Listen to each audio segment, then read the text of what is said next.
Well, that's the thing. I have this condition. A condition? It's my memory. Amnesia. No.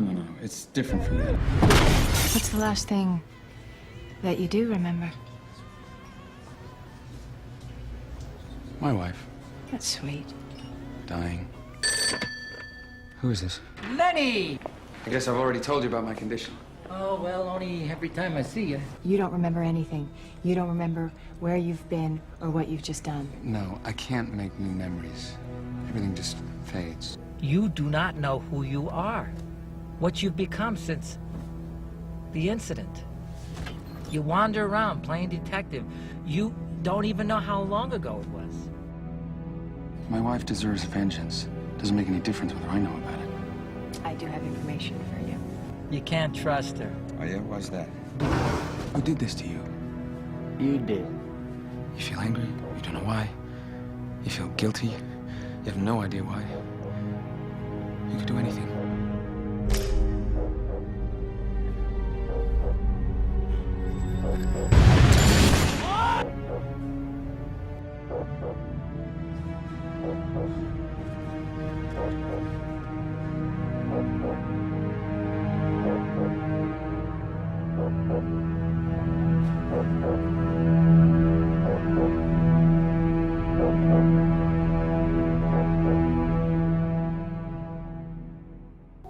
Who is this?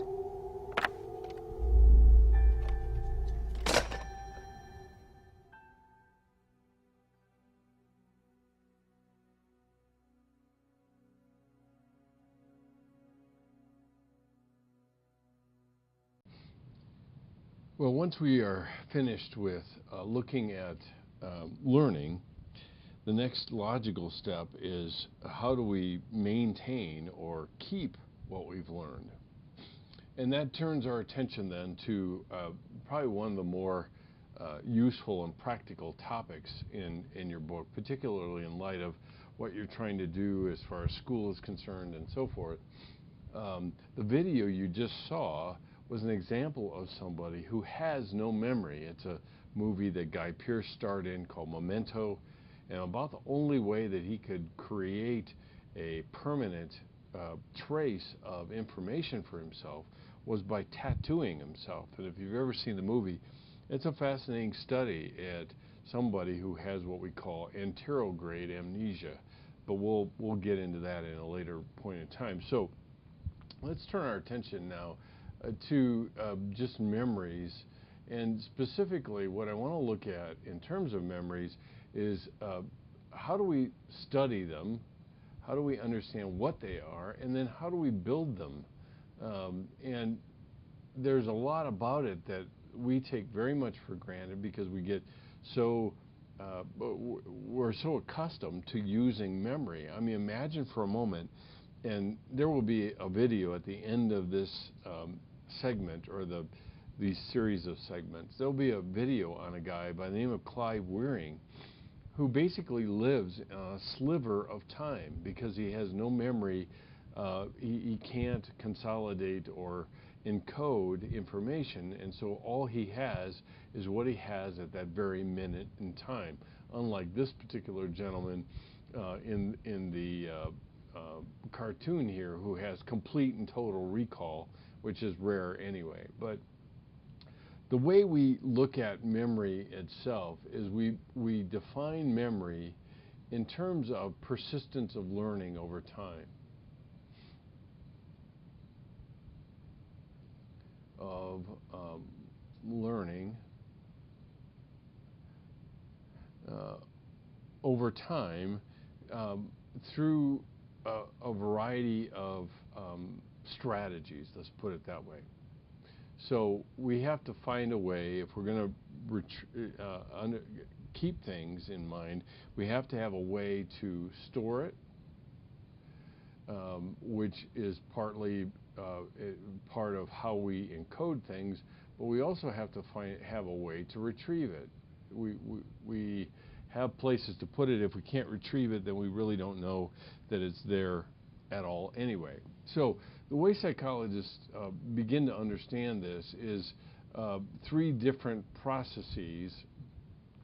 The first is recognition, and Recognition is a measure, is really a measure that only needs the person to identify if they know it of identification, and whether they know it or not. And that, in a lot of ways, multiple choice tests that you're taking is a measure of identification. You know whether that is true or not, and so a multiple choice test is an example of this. A second measure of memory is something that we refer to as recall. And in recall, I have to not only encode the information effectively, but I have to be able to pull it out and communicate it in some way. So I have to retrieve it and then communicate it. Retrieve and communicate. Now, there's a particular kind of test which you have gotten somewhat accustomed to doing with these videos, where I've asked you to write out the high points of the video. Well, sometimes you'd go back perhaps and replay the video just to get the high points, or you would simply recall it from memory and write it out accordingly. So another aspect of this is the idea of relearning, and relearning is key in terms of a measure of memory that assesses, so it's a measure of memory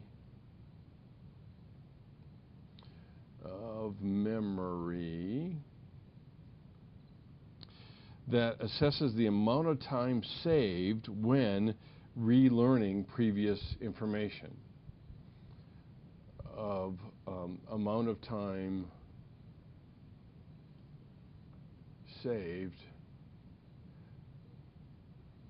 by being exposed to the previous, by exposure to previous material.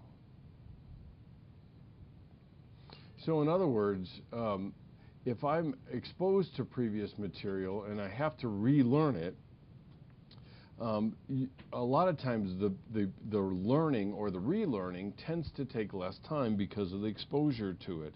And that's part of understanding the nature of that. So recognition is one measure of learning or of memory.